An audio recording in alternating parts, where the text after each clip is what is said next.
근데 이제 이런 그 값진 성과가 한편에선 있지만 아직도 이제 청년 일자리 문제라든가 그 서민 경제의 어려움은 계속되고 있습니다.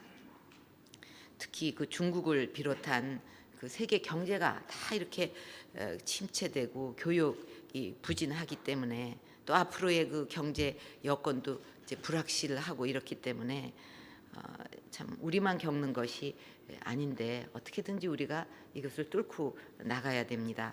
더군다나 이제 우리나라의 경우는 북한의 핵실험 또 장거리 미사일 발사로 그 우리 안보에도 또 심각한 위기 상황이 발생을 했습니다. 돌이켜 보면 어려움이 없는 시절이라는 것은 없었죠.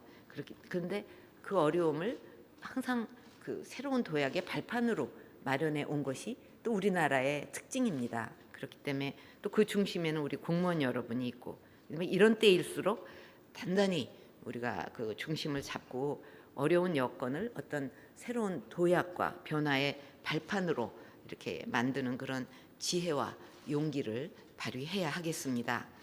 특히 올해는 경제혁신 3개년 계획을 마무리해야 하는 그런 해기 때문에 정말 피부에 와 닿게 경제혁신 3개년 계획이라는 것이 이런 거였구나 하고 이제 국민들이 느낄 수 있는 그런 어떤 구체적 성과물을 만들어내는 한 해가 되어야 하겠습니다. 뭐 그게 이제 24개 과제들의 진짜 이렇게 효과를 보게 더 이렇게 막 박차를 가하는 것도 하나의 방법인데, 먼저 경제 활성화와 일자리 창출에 모든 정책에 초점을 맞춰야 한다. 다시 말해서 어떤 이제 규제를 생각할 때, 어떤 정책을 생각할 때, 어떤 일을 하려고 그럴 때 딱 머릿속에 먼저 생각해야 되는 건 이게 일자리를 만드는데 도움이 되냐 안 되냐, 이게 투자에 도움이 되냐 안 되냐. 왜냐하면 투자가 돼야 일자리가 생기니까 뭐든지 그거를 먼저 생각하고 이거는 일자리 만드는데 도움이 안 된다, 투자에 방해가 된다, 그러면 우선 접어야 돼요. 그런 정도로 모든 초점을 일자리에다가 맞추는 한 해가 돼야 되겠습니다. 그리고 민간 분야 뭐 이렇게 사내 뭐 유보금이 이렇게 남았다 그러면 그걸 갖다가 왜 안 쓰지, 그럴 게 아니라 투자하는 사람들은, 기업인들은 이게 투자를 해서 보람이 있고 이 좋은 결과를 얻을 수 있다 하는 그런 감각이 있거든요. 그러면 그렇게 할 수 있는 환경만 만들면 투자하지 말라고 그래도 하는 게 기업 아니겠습니까? 그렇기 때문에 이 투자를 하려고 해도 뭐 이런 여러 가지 복잡한 문제에다가 아예 안 하는 게 낫겠다, 이렇게 되면은 그 투자가 안 되는 거죠. 어거지로 어떻게 투자를 하게 하겠습니까? 그렇기 때문에 우리의 역할은 아주 그냥 마음껏 투자할 수 있는 환경을 조성하는 거라고 생각을 합니다. 그래서 그러려면 그 개혁, 규제 개혁이라는 것은 좀 더 적극적이어야 된다. 우리가 지금 이제 새로운 저성장 시대라고는 하지만 뭐가 지금 시대의 특징이냐 하면 신산업이 자꾸 생긴다는 거죠. ICT라든가 뭐 여러 가지 IoT, 뭐 빅데이터 뭐 이렇게 해가지고 그걸 잘 결합을 하고 거기다 문화적인 감각을 더하고 뭐 이렇게 하다 보면 여태까지 없던 신산업들 또 복합 산업들이 자꾸 생긴다는 거예요.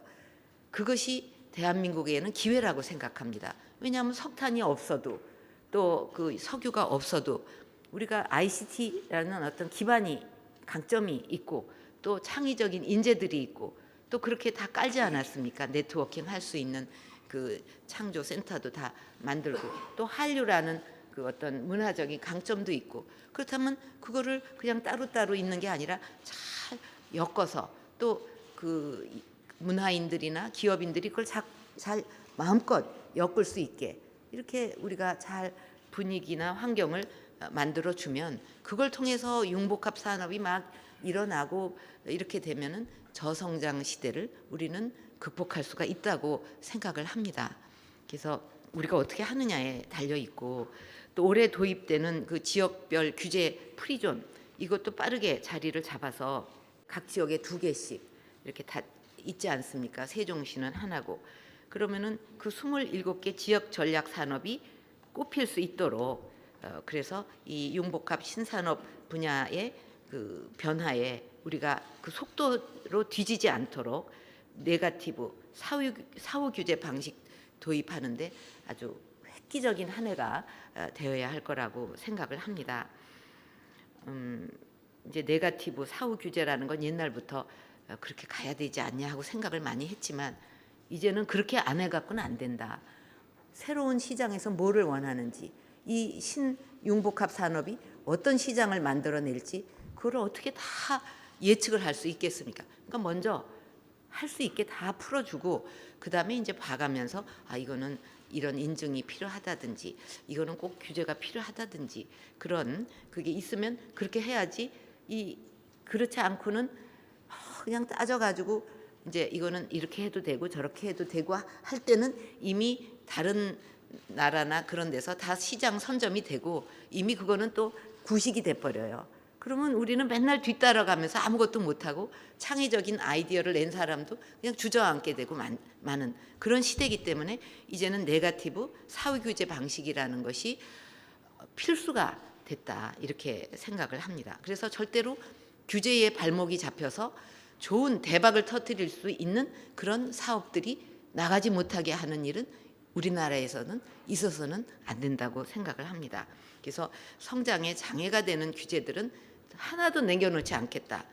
이런 각오로 전면적인 규제 개혁을 추진해 나가기를 바랍니다. 지난번에 무투 회의에서 우선 전부 규제들은 물에다 빠뜨려 놓고 꼭 필요한 거면 걸러내겠다. 이제 그렇게 했는데 거기서 살아남기 어렵게 만들어야 된다고 그렇게 덧붙였어요. 그러니까 그런 각오로 우리가 이제 노력을 하면 성과가 있을 겁니다.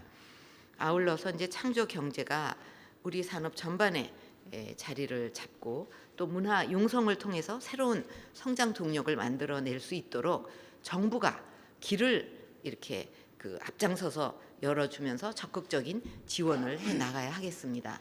이제 시대마다 이 정부의 역할, 이 민간의 역할과 정부의 역할이 달라질 수밖에 없는데 그 6.25 전쟁 후에 뭐 아무것도 없는 정말 그냥 다 무너진 그런 상황에서 경제를 일으킬 때는 정부가 이제 어떤 정책을 만들고 중화학공업 육성이다 뭐다 5개년 계획이다 해갖고 끌고 가야 되지 않겠습니까? 그래야 이제 이 경제를 키워나갈 수가 있는데 이 경제 발전의 패러다임도 바뀌고 우리 경제가 이렇게 규모가 달라지고 세계적인 기업이 나오고 또 신융복합 산업들이 막 그냥 우후죽순적으로 이렇게 나와서 세계 시장으로 하루라도 빨리 나가야 되는 이런 그 모든 것이 바뀐 시대에는 우리 마인드가 이제 자꾸 걱정이 돼서 이거 규제 안 하면 또 이거 사고 나지 않을까, 이거 규제 안 하면 또 이게 무슨 문제 생기지 않을까, 자꾸 이렇게 물가에 애 갖다 놓은 그 부모 심정으로 이것도 맞고 저것도 맞고 규제하고 이런 마인드 갖고는 안 된다. 이제는 민간의 역량을 믿고 우리는 우리 공무원 정부는 규제부가 아니라 지원부다. 아주 이렇게 마인드를 그렇게 가져야 된다고 생각을 합니다. 그래서 어떤 민간이 이런 일을 해보고 싶다 그러면은 이것도 뭐 사고 치지 않겠어 하고 막는 게 아니라 어떻게든지 되게 해주는 거예요. 그럼 그렇게 되게 해주려면 어떤 규제가 발목을 잡았습니까? 또 어떤 제도, 어떤 인프라가 지금 부족합니까? 그 세계 시장에 나가려고 하는데 어떤 거를 우리가 지원해 주면 좋겠습니까?